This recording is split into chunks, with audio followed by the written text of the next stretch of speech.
Quelle est l'influence de la religion sur nos pratiques financières de tous les jours? Pour le découvrir, mettons-nous dans le contexte d'un événement majeur de notre histoire, il y a près de 2000 ans. L'Empire romain n'est plus, les routes commerciales se sont tues et l'unité du continent européen a volé en éclats, laissant place à une multitude de seigneurs locaux qui se disputent les terres tandis que la population se replie sur elle-même.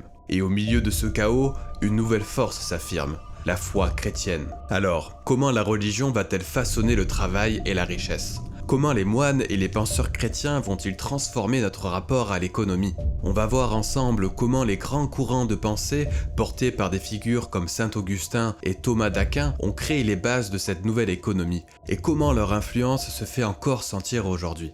Commençons par la base. Comment est perçu le travail? D'abord, c'est vu comme quelque chose de noble. Selon la Genèse, l'homme est appelé à dominer la nature, et il est chargé de garder et de cultiver le jardin d'Éden. Donc travailler est vu comme une participation à l'œuvre créatrice de Dieu. Mais après le péché d'Adam et Ève, Dieu dit à Adam, « C'est à la sueur de ton visage que tu mangeras du pain. » Et à ce moment-là, le travail devient aussi une forme de châtiment.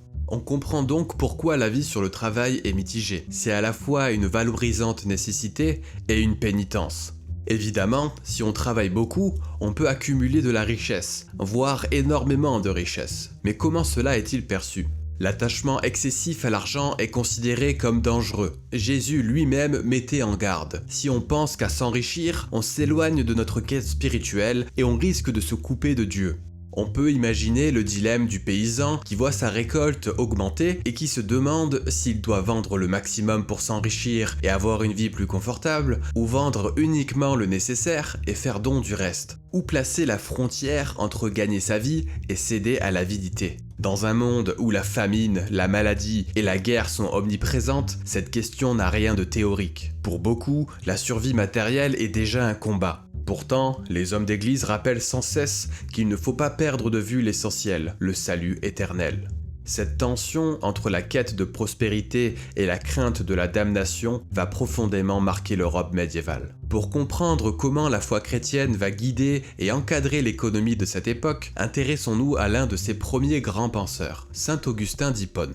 Il fut le témoin du crépuscule de l'Empire romain et par sa pensée, il prépara l'avènement d'une nouvelle ère en élaborant l'idée de la cité de Dieu qui allait révolutionner la manière de concevoir le monde.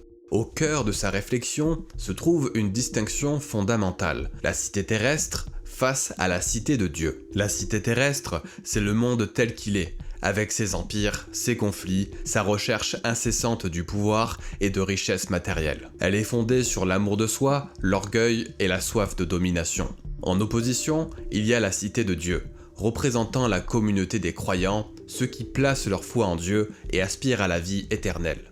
Elle est fondée sur l'amour de Dieu et le service du prochain. Mais Augustin ne rejette pas pour autant le monde terrestre. Il reconnaît la nécessité d'une organisation politique et sociale pour maintenir l'ordre et la paix. Il comprend que dans notre réalité matérielle, les gens doivent travailler, gagner de l'argent et posséder des biens. Cependant, il insiste sur un point crucial, ne pas aimer ses possessions pour elles-mêmes. Elles ne sont qu'un moyen de vivre dignement et surtout de servir Dieu. Même lorsque l'Empire romain sombre pour de bon et que l'Europe se morcelle en petites communautés isolées, la foi chrétienne, imprégnée des idées d'Augustin, demeure le ciment moral et culturel qui relie ces territoires dispersés.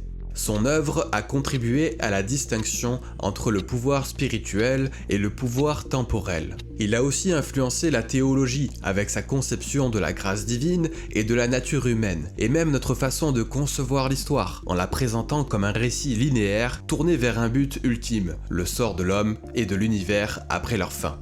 Tout compte fait, Augustin a bâti un pont entre deux mondes, celui de Rome qui s'éteint et celui du Moyen-Âge qui émerge. Ses écrits continueront d'éclairer la pensée occidentale pendant des siècles, posant les fondations d'une vision de l'économie et du pouvoir centrée sur la quête du bien commun. Mais en pratique, l'idéal d'une société centrée sur le bien commun se heurte à la réalité de la disparition des institutions impériales, des invasions étrangères et des disputes de territoire.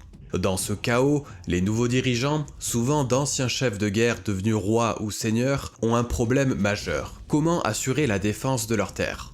Entretenir une armée coûte cher et la monnaie est rare. Si on ne peut pas assurer la loyauté des guerriers avec de l'argent, alors on peut leur offrir la ressource la plus précieuse dans une société agricole, des terres.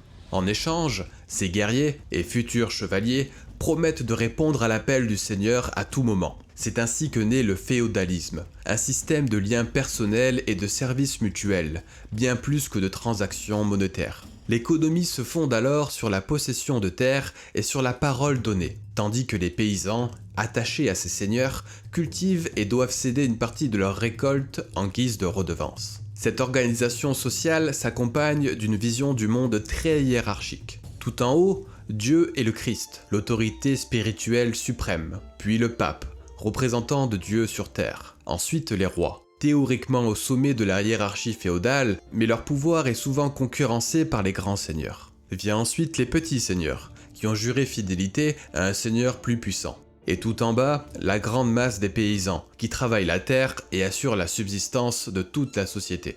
Dans un univers où la force et la protection déterminent la survie, le féodalisme devient rapidement le ciment de la société médiévale, façonnant la vie quotidienne et les rapports de pouvoir pour plusieurs siècles. À côté de ça, la religion joue un rôle de premier plan dans la vie économique. Même si les coutumes locales et les contraintes matérielles comptent, c'est l'Église, à travers des penseurs comme Augustin et ses successeurs, qui va donner une forme morale et spirituelle aux échanges. Parmi ces grands esprits, on trouve Thomas d'Aquin. Il propose une vision fascinante de l'échelle des êtres, comparant la société à une ruche. Certaines abeilles produisent le miel, d'autres construisent la ruche, et d'autres encore protègent la reine. Dans l'économie humaine, c'est la même chose. Certains cultivent la terre, d'autres prient, et d'autres combattent pour le roi. Cette métaphore montre l'interdépendance de chaque fonction sociale et souligne que nous avons tous une responsabilité mutuelle. Comme Augustin avant lui, il est conscient qu'on ne peut pas échapper entièrement à la réalité du monde déchu. Les gens ont besoin de biens pour survivre. Il admet donc qu'on puisse vendre et faire des bénéfices, à condition d'en faire bon usage. Et si on dispose de plus que le nécessaire, on doit en partager une partie avec les pauvres. Aquin écrit à une période où l'Europe redécouvre le commerce et l'échange. Depuis quelques siècles déjà, la population augmente, les villes renaissent et les communautés sortent de leur isolement. Elles se mettent à commercer entre elles, l'argent circule et stimule l'achat et la vente de marchandises. Au fil du temps, la fameuse échelle des êtres médiévale s'élargit et de nouvelles figures apparaissent. D'abord les marchands, qui achètent et revendent des marchandises pour réaliser un profit, puis les banquiers, qui se spécialisent dans le commerce de l'argent. Dans des villes comme Florence ou Venise, le commerce explose, les foires se multiplient, l'argent circule davantage, et c'est justement à Venise que naît la première banque publique. Elle conserve les pièces des marchands dans des coffres sécurisés, facilite les transactions entre comptes et propose même des prêts pour financer de nouvelles entreprises. C'est aussi à cette époque qu'apparaissent les assurances. En gros, vous payez une certaine somme à quelqu'un qui vous promet de vous dédommager en cas de coup dur, comme le naufrage d'un navire au cours d'une tempête. Cette innovation permettra à de nombreux marchands de prendre plus de risques, et donc de potentiellement engranger plus de profits. Pendant que le commerce et la finance se développent, le système féodal s'affaiblit, car les paysans, attirés par les promesses de gains, quittent peu à peu les terres des seigneurs pour aller en ville. C'est dans ce climat de foire et de nouvelles opportunités qu'Aquin et l'Église cherchent à concilier l'usage de la monnaie avec la morale chrétienne. Alors comment concilier les préceptes moraux, notamment la condamnation de l'usure, avec les réalités économiques? L'interdiction de l'usure, c'est-à-dire le prêt à intérêt, reposait sur l'idée que le temps appartient à Dieu et ne peut être vendu. De plus, on considérait que l'argent était stérile et ne pouvait pas produire de l'argent. Cette condamnation visait surtout le prêt à la consommation, qui pouvait ruiner les emprunteurs les plus vulnérables. Thomas d'Aquin, s'inspirant d'Aristote, apporte des nuances importantes. Il ne remet pas en cause le principe de l'interdiction de l'usure, mais il explore des exceptions et des justifications pour certaines formes de rémunération du prêt. Il évoque notamment l'idée d'un intérêt pour perte de gain, qui compenserait le prêteur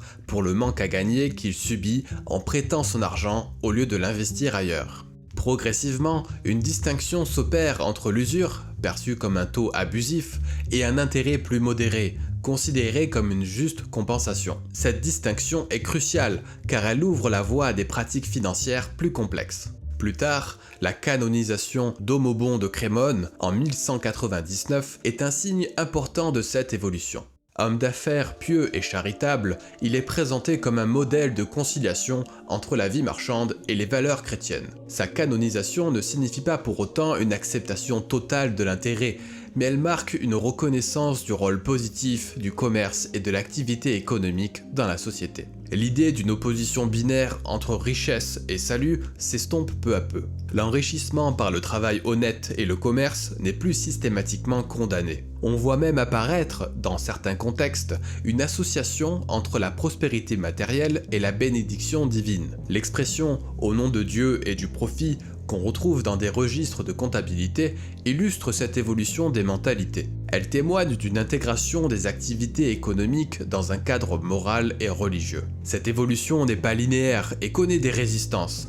Les débats sur l'usure et la juste rémunération du prêt persistent pendant des siècles, mais elle marque une étape importante dans la transformation des mentalités et des pratiques économiques. En clair, l'économie de Dieu s'allie au nouveau monde du commerce. Pendant que le féodalisme s'essouffle, les enjeux économiques changent d'échelle. On ne parle plus seulement de gérer son domaine, mais de contrôler des territoires entiers et des routes commerciales qui s'étendent sur des milliers de kilomètres. Pour atteindre cet objectif, les monarques européens, dans leur quête de puissance, vont nouer des alliances inédites, notamment avec les marchands. Et ça va être la naissance d'un tout nouveau système économique, où la richesse d'un État devient une affaire de conquête et de compétition, le mercantilisme. Mais comment l'humanité va-t-elle vivre cette transformation? Et quel impact ça va avoir sur notre pensée actuelle? Nous répondrons à ces questions dans la prochaine vidéo, alors abonnez-vous pour ne pas la manquer. N'hésitez pas à dire en commentaire si certains des principes économiques que nous avons cités dans cette vidéo